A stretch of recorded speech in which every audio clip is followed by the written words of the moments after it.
लग रही है ना ये गुलाब जामुन जैसी, पर ये है रस से भरी हुई बहुत ही टेस्टी रस भरी। सूजी से इसे बनाएंगे और एकदम परफेक्ट रेसिपी बनाकर रेडी करेंगे। तो रेसिपी बनाने के लिए हमें पहले लेना है सूजी। 1 कप सूजी है, ये एकदम बारीक वाली सूजी हमें लेना है। मोटी अगर सूजी हो तो आप इसे एक बार मिक्सर ग्राइंडर में ग्राइंड कर लीजिए। सूजी के साथ ही हम डालेंगे 1 चम्मच देसी घी। घी डालने के बाद हम फ्लेम को लो रखेंगे। लो फ्लेम पर हमें चलाते हुए सूजी को भूनना है। फ्लेम को लो ही रखना है। सूजी का हमें कच्चापन निकालना है। इसका कलर हम बिल्कुल भी चेंज नहीं करेंगे। तो करीब 5 से 6 मिनट तक हम लगातार चलाते हुए सूजी को भून लेते हैं। सूजी को भूनने के बाद हमें इसमें 2 कप दूध डालना है। 1 कप दूध मैं अभी डाल रही हूँ। दूध डालने के बाद इसे अच्छी तरह से पहले सूजी के साथ मिक्स कर लेते हैं। सारी चीजें मिक्स हो जाए, इसके बाद फिर से हम 1 कप दूध और डाल लेंगे। दूसरा कप दूध डालने के बाद हमें इसे लगातार चलाते जाना है और सूजी के साथ अच्छी तरह से हमें दूध को मिक्स करना है। दूध डालने के बाद सूजी में लम्स पड़ने लगेंगे। हमें स्पैचुला की मदद से इसे दबाते हुए अच्छी तरह से मसल कर मिक्स करना है। लो फ्लेम पर ही हमें अच्छा सा एक स्मूथ बैटर बनाना है। तो सूजी को स्पैचुला की मदद से चलाते हुए अच्छी तरह से मसल कर हम इसका एक डो बना लेते हैं। सारी सूजी एक तरफ आ जाए और साइड्स छोड़ दे, बस तब तक हम इसे पकाएंगे।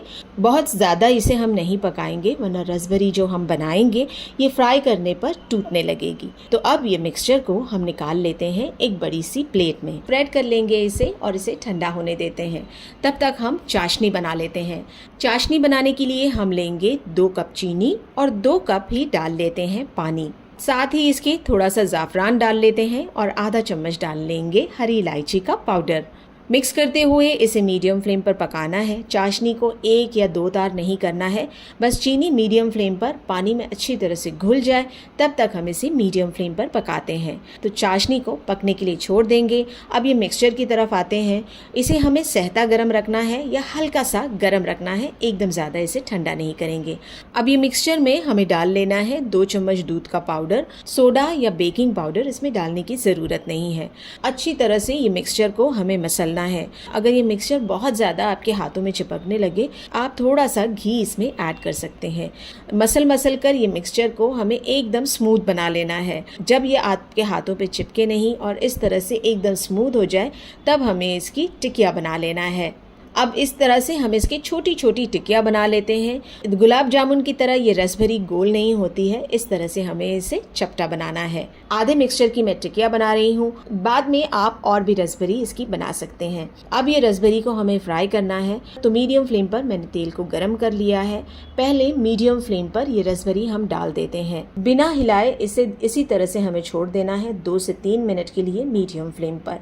अब इसे पलट लेते हैं। मीडियम फ्लेम पर फिर से इसे 2 मिनट के लिए पकाएंगे।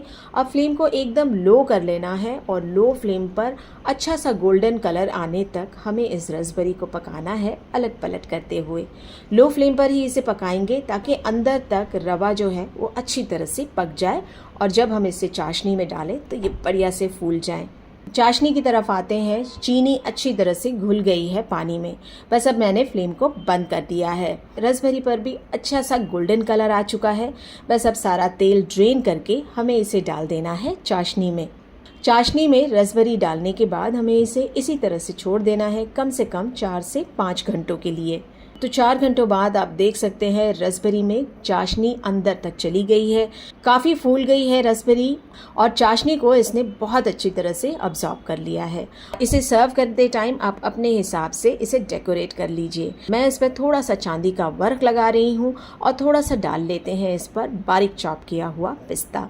बहुत ही टेस्टी, मज़ेदार, रसीली ये रसभरी बनकर रेडी हो गई है। आप इस मिठाई को 3 से 4 दिनों के लिए फ्रिज में स्टोर भी करके रख सकते हैं। इसे आप ठंडी या गर्म करके भी सर्व कर सकते हैं।